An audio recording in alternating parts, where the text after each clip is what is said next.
Okay, just sit tight, bud. I'm gonna safety lock those, and then you and I are gonna talk for a second. You know why we're here? Yeah, I think. Yeah. Okay. Well, we did find the body.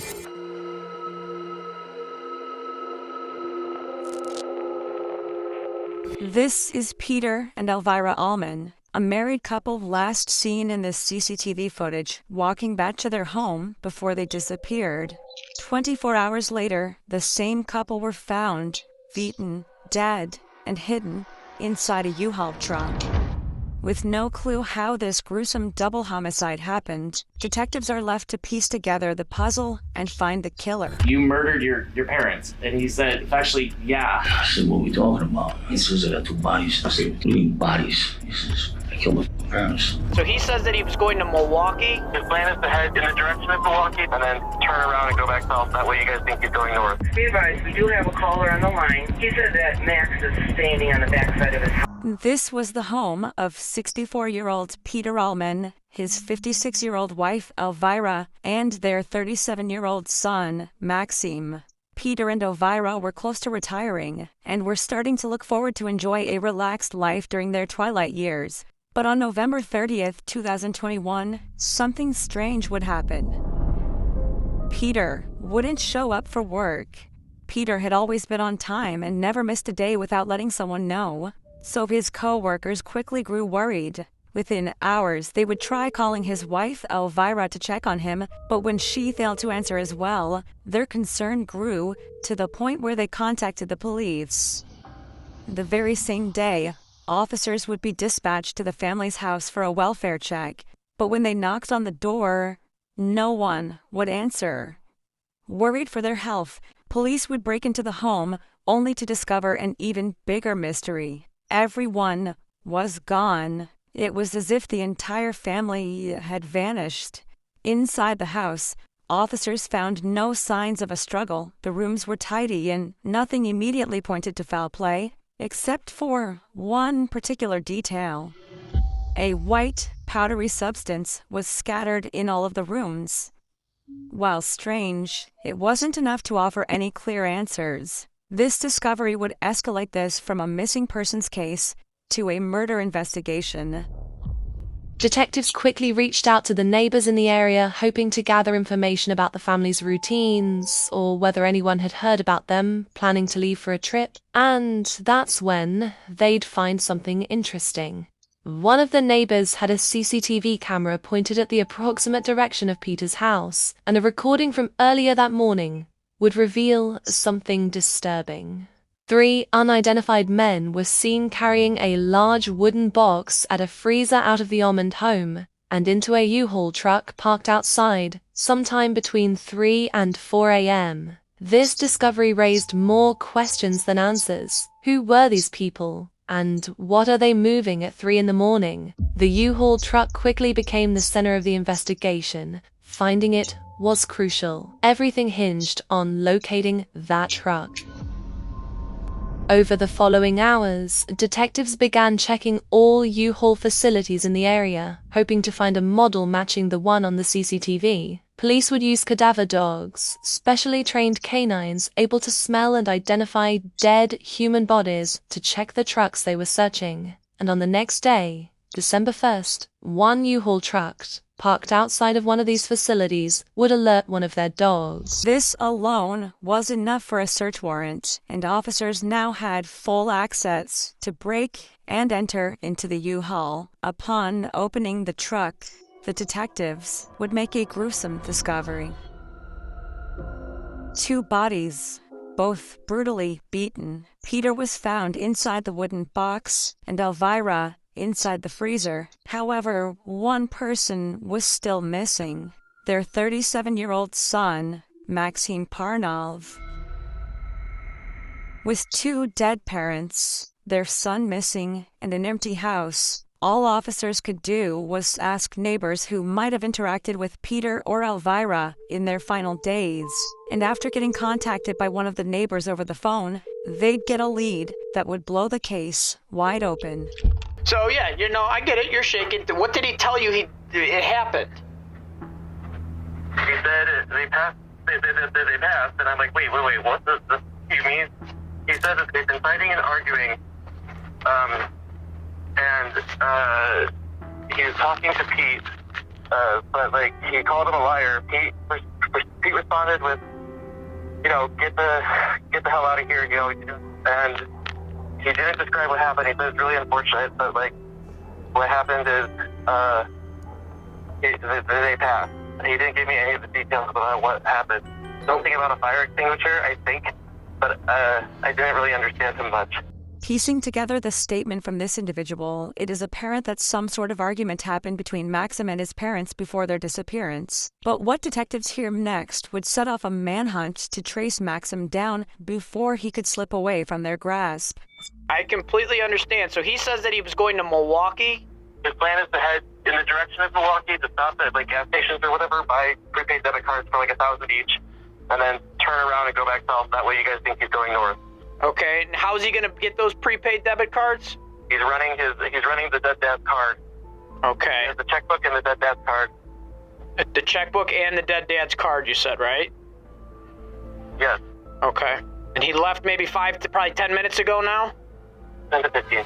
Immediately, every single officer and department, not only in Algonquin, but all surrounding states, was notified. And the hunt for Maxim, who clearly wanted to run off with the money, was on.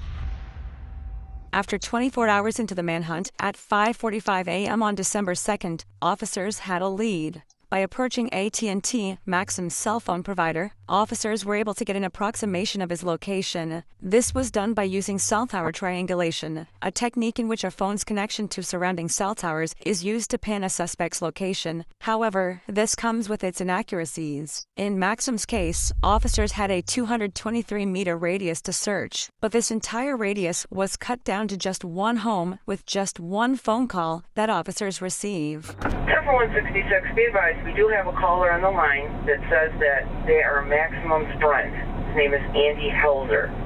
He said that he is outside the window on the back side of the house. I'm getting a confirmation on the address that this Andy is telling us he's at. 10-4. He says he's with Max? He said that Max is standing on the back side of his house.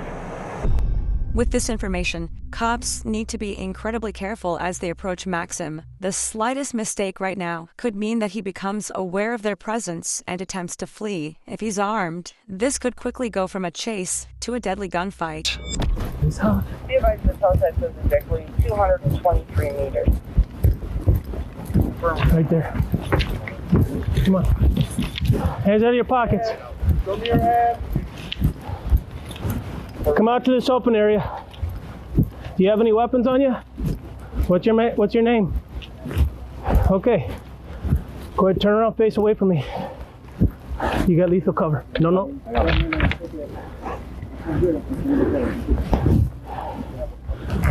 90-degree offset.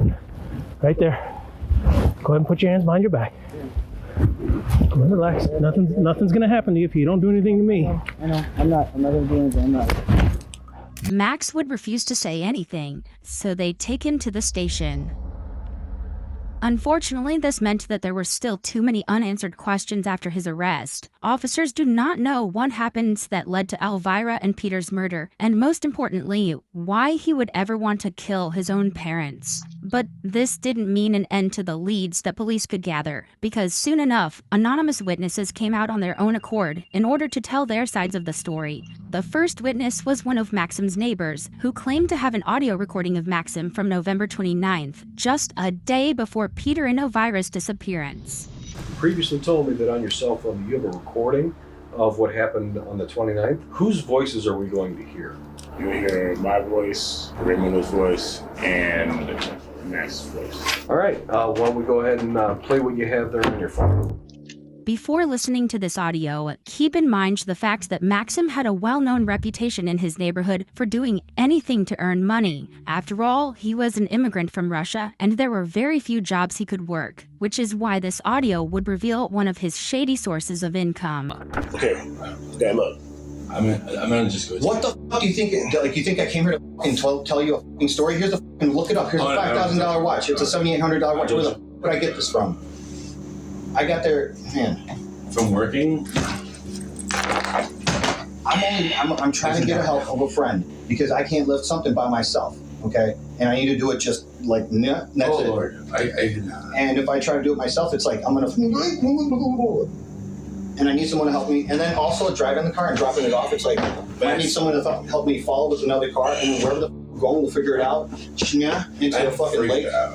I am. I know you don't understand, and you might think I'm like, whatever. I'm not gonna tell you. Here's the thing, right?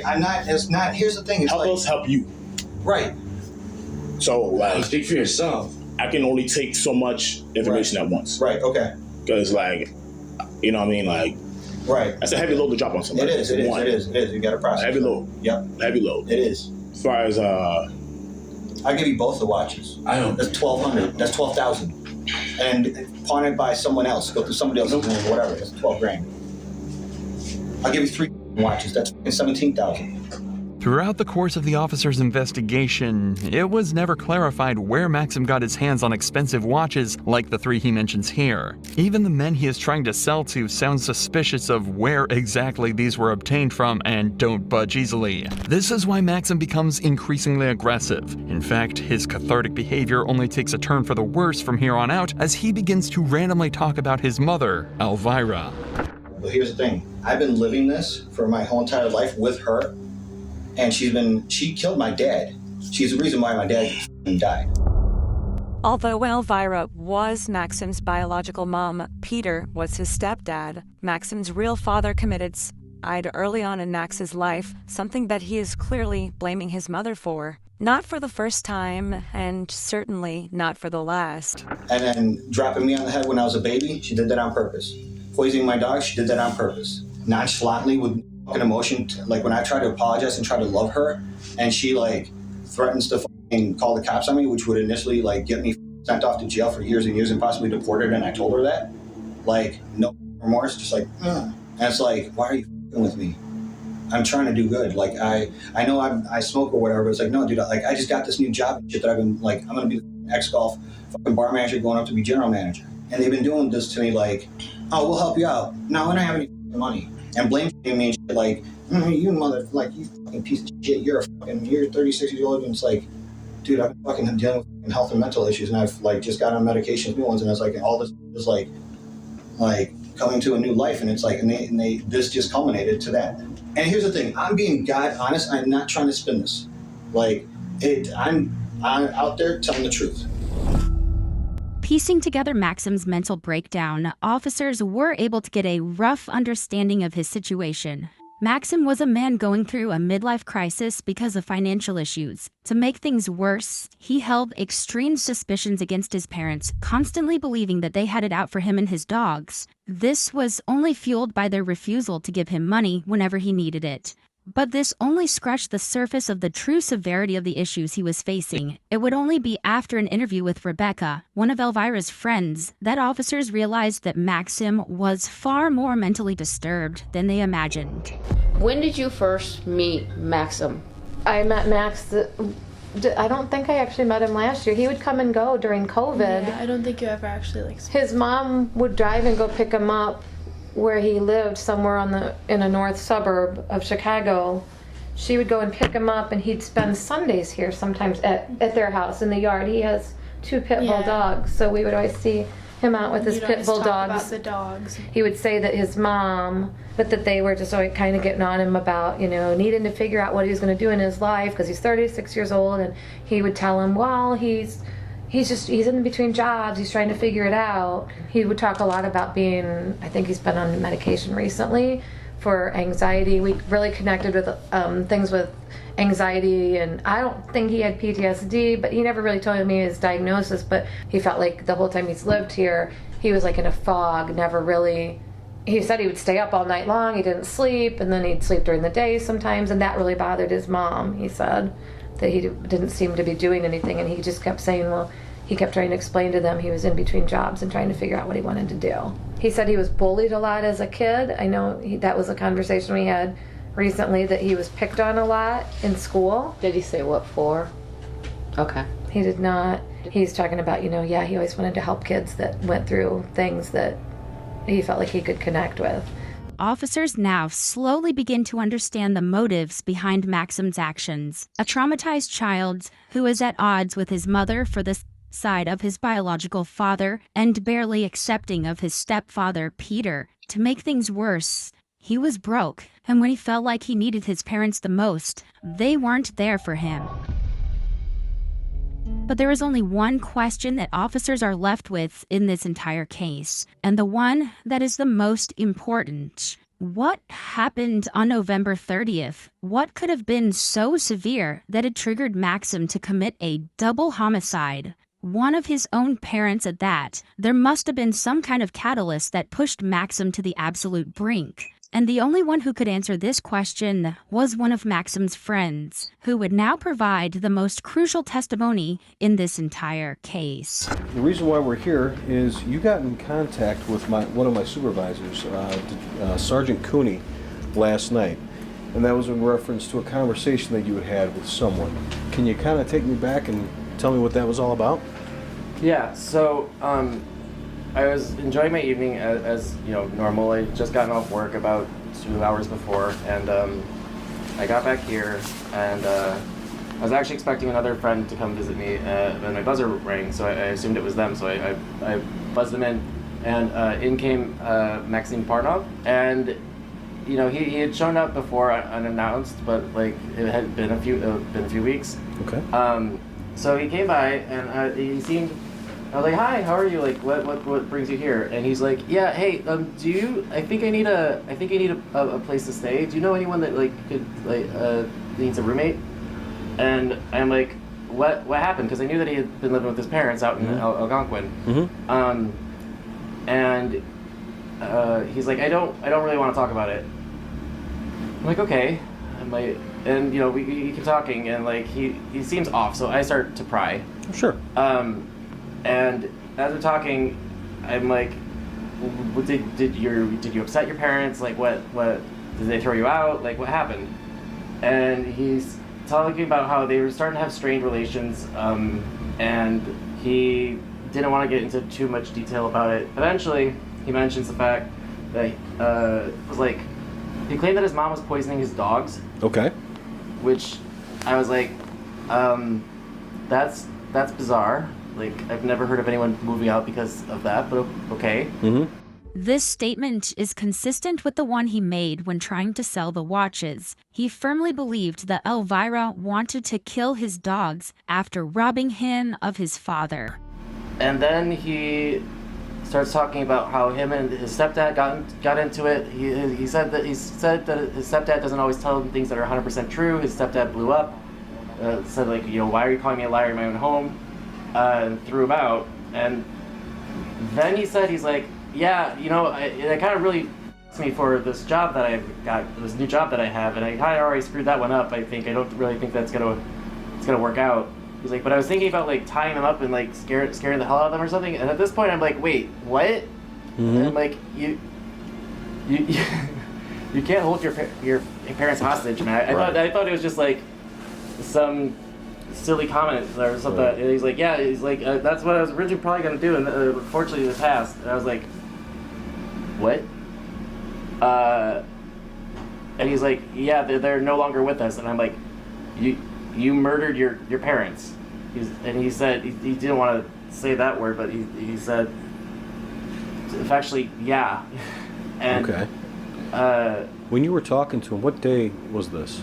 You guys found him Wednesday, because right after I asked if he had murdered his parents, mm-hmm. and he didn't say no, I Googled Algonquin news, right? And lo and behold, there's his Facebook picture plastered all over the internet, and I'm like, oh my god! And like my jaw hits the floor, and honestly, I don't pick it up until he leaves. Sure. And he's asking me questions like, do you know anyone that's trying to sell like a cheap car, or like anyone that like, or somewhere I could sell my car? And I'm like, what? I don't know how to compute at this moment. Like, sure. No, it's not a normal situation. He told me several times. He's like, "Don't worry, no one's tracking me. I don't have my phone with me. I don't have my phone." I'm like, that's not even like the least of my concerns. Like, there's somebody who murdered another person in my room. So, yeah, that was my Wednesday evening. On his way out, like he told me, he's like, I think I'm gonna go to Florida, or I think I'm gonna go through Indiana. And he asked me, he's like, how do I get $50,000 out of an account? because he was talking about his dad's bank account, and I'm like, I told him, I'm like, I don't know, man, like, go buy gift cards or something. Okay. Like, because I was just trying to get him. Well, you've had someone in your house that just said something alarming, and you want to get him out of your home. It's understandable. And I don't want to find out, like, I don't want to end up like mom and dad. Exactly.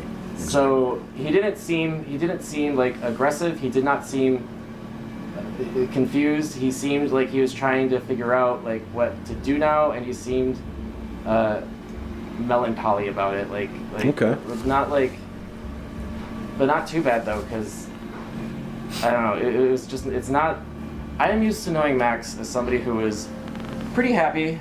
He was going through it. He was having a hard time. He lost his job, and then things kind of degraded as he sold his place in Forest Park, moved into a place on the west side. He didn't really like the west side was not treating him very well. His dogs were getting sick, like whatever. But I knew him as a pretty happy-go-lucky person, and like it was bizarre. And over the course of the last few months, I had seen him kind of like change a bit to be more and more just sad. Okay. And like I spent a lot of time talking to him, trying to be like, hey, go outside, socialize, get a job, like do these things, and these things will make you feel better. Trust me. Isolating yourself is not a winning move. It's not a winning move. Maxim's isolation was more chronic than anyone could have imagined. He did not have any close friends who could help him out with his issues. His relationship with his parents was skewed, and there was barely anyone he talked to. This explains the severe dependency on his dogs that he developed since he found them to be accepting of who he was. For Maxim, his dogs were the only living creatures that he felt would not abandon him. This is confirmed by the witness's further statements, while he also reveals the details of the events leading up to the murder. I mean, on his way out, like the last thing he said to me was, he said like, I just needed somebody to love me, and then like that was kind of the last, and then I was like, bye. And would that be a normal thing for him to say to you, or? He was starting to get emotional about like what he had done. Was there anything that he said that led you to believe that there was a way that he had? He mentioned, the last thing that he mentioned was there was something about a fire extinguisher. Okay. I could not understand him very well because he was starting to get upset. He was talking about there's something involving a fire extinguisher, and like the dad threw a card and was like, clean it up or something, and then something happened and now they're dead. My initial hypothesis was that since like he talked about wanting to tie them up and like scare them, that I'm like, well, did he poison them and he accidentally like poisoned them too much? Like did he want them just to be incapacitated so he could actually, I guess, hold them hostage? Right. But and overdo it. But like I don't. That's really all I thought. I mean, I have no idea what happened to them. Okay. And as far as like the fire extinguisher, and he said that was like that happened and then they were dead. Did he like say that was like a tipping point, or did he say why the fire extinguisher was used or anything like that? No. He got into an argument, and then I can't really understand very well. Okay. And then he talked about the fire extinguisher, and then he would not tell me anything. Okay. Didn't give any specific. Okay. Although officers do not know the exact details of the argument, this is still a large breakthrough. An autopsy report of the bodies confirms that the two died not because of poisoning, but due to blunt force trauma from a solid object. It is highly likely that the fire extinguisher that the witness mentioned was the weapon, as this was also consistent with the white powder that the officers found lying around the house. It was after this that he panicked and called in the landscapers to help him dispose of the bodies. Police began to fear that they could have been accomplices in the crime, and soon enough, one of them was brought in for an interview. This is Detective Taylor. Today's date is December 3rd. Time is approximately 5:26 p.m. Okay, so I wanted to start. So the reason I wanted to talk to you was about you guys helping load up a U-Haul vehicle. Okay. Yes. Can you kind of tell me, kind of start from the beginning, how that came about? Okay. I was taking a check with one of my clients or customer. I have their customer for years. His name is Ben. I can't remember the last name. But he lives over there in, where's that? Fox River. Fox River? Okay. Right there. So I go in and I go knock the door, and his wife answered the door, and she said that he was sick. and she gets him from the basement, and he make me a check that he owed me for some work that I did for him, in the house in Elgin. So by the time I come out, it was a guy talking to one of my, what's his name, Cesar, but he doesn't speak English. So he comes to me and he says, oh, you know, I'm going to move some stuff out of my house and in my basement. And I said, okay, yeah. I say I can help you because I actually get an operation done. I say, and I'm not strong. I'm not supposed to leave anything. He goes, well, get somebody, get 4 guys, I pay extra. I said, okay. From what police know, Maxim hired a total of 3 landscapers to help him move what seemed like normal furniture into the truck. Unbeknownst to these innocent men, they were covering up the corpses of a double homicide. And I go, what the hell you got there? I say, oh, I got some meat. I got some meat there, so I had to move it. I said, okay. I got to take it to the storage. I said, okay. He was just this, and there was a couch, a black couch, like a leather couch or something, black. So he moved too. He said, I got to move just a little bit here, a little bit upstairs. I said, okay. So he has like a, ¿cómo se dice? Gabinete, o sea, el cajonero. Cabinet? Yeah. You said there was a cabinet? No, it's a dresser. A dresser? Yeah. Así grandote, it looks like a... Yeah, he said it was a big, some kind of a big dresser. Just. And he was... Es un... Sí. ¿Donde se ponen los platos o la ropa? La ropa. It's a big dresser. Okay. So it was kind of old one, you know, old-fashioned. Yeah, he said it was very kind of between brown and gray. Okay. So I kind of figured out what the hell's going on because he had tape around with a plastic cover too. He said, I said, well, and I said, what you got there? It's too heavy, you know. I was going to say, take the fucking doors out, you know. Yeah. So they will be lighter, you know. So he said, no, I got things there that I'm not supposed to take. I got to take it over there, you know. By comparing the general movements of the landscapers recorded on CCTV with his statements, the details so far seem accurate. Although most of the suspicion has been removed, they cannot be completely sure, and by questioning him further, they can achieve 2 objectives. The first is the thanks that they can make sure that none of the 3 men were accomplices. The second, and most important one, is getting more details about Maxim's behavior, movements, and intentions on the day of the murder. This can help them build the case against Maxim even more. So, it looks like he was too nervous and he was in a hurry to things, and I'm kind of, so what's going on, you know? So I said, well, we have him to push the thing with one little thing with wheels and just put he throw it in the truck. And I said, are you going to need any help to get it down to the storage or what? He was, no, I called you later if you need help. I said, okay, fine.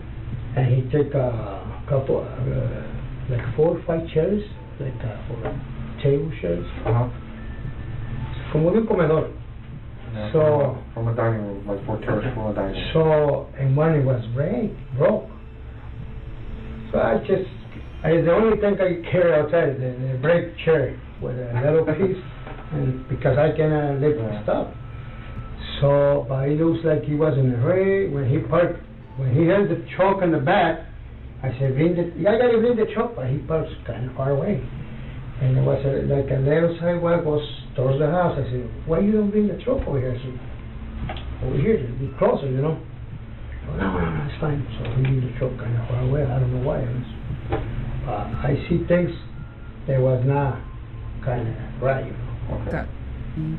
With the landscaper in the clear, there was one last aspect of this case that officers had to look into. Right after moving the bodies, Maxim began approaching multiple people in hopes that they would help him. However, he faced rejection after rejection from everyone. One of these individuals that Maxim was closely involved with was an ex-gang member. This is Max. Oh, okay, what's up, man? How you doing? And he says, I don't know, not too good, this and that. I've been on the road all day and stuff, man. Are you at home?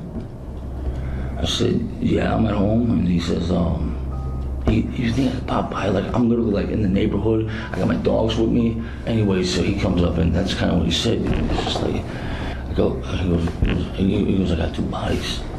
He said he didn't say his parents. He says, I got 2 bodies. Okay. So he's got 2 bodies. He says, I got 2 bodies. I said, what do you mean bodies? He says, oh, I killed my parents. You gotta help me, man. My hand's all f***ed up. I beat him to death. My fucking hand, I can't even move my fucking hand. My foot's all f***ed. He goes, man, I need somebody help. I said, it ain't gonna be me. I don't even know if he's telling the truth. I know something happened with him because he looks all disoriented, you know. Explain that to me. Like, I don't know. Like if you were to paint a picture, Let's say you loved your brother or sister, that was your best friend just died in front of you, disoriented. Okay. Yeah, he looked pretty fucked up, you know. Was he crying or was he? No, yeah, it looked like he'd been going through some, like he might have been crying.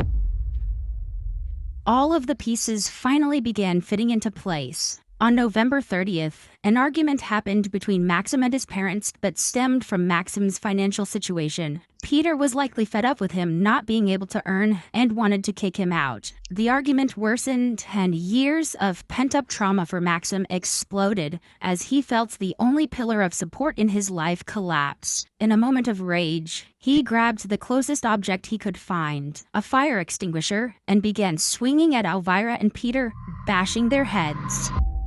This was Maxim's sweet release. He finally got rid of his mother, who he blamed for several things: his father's death, poisoning the dogs, and never being there for him. As for Peter, Maxim likely never even accepted him in the first place. Almost immediately afterward, he fled, trying to get help from anyone he could, believing that any acquaintances of his could help. But he was abandoned, just like he abandoned his own parents and tried to flee the state. All that mattered to him was that his biggest source of misery was gone. This is the reason he was nonchalant and didn't even care when officers arrested him. Maxim went on to plead guilty in the murder of his stepfather as part of a plea deal. In return, the charges related to his mother's murder were dropped. This allowed him to avoid a life sentence without parole, and he instead received 50 years in prison.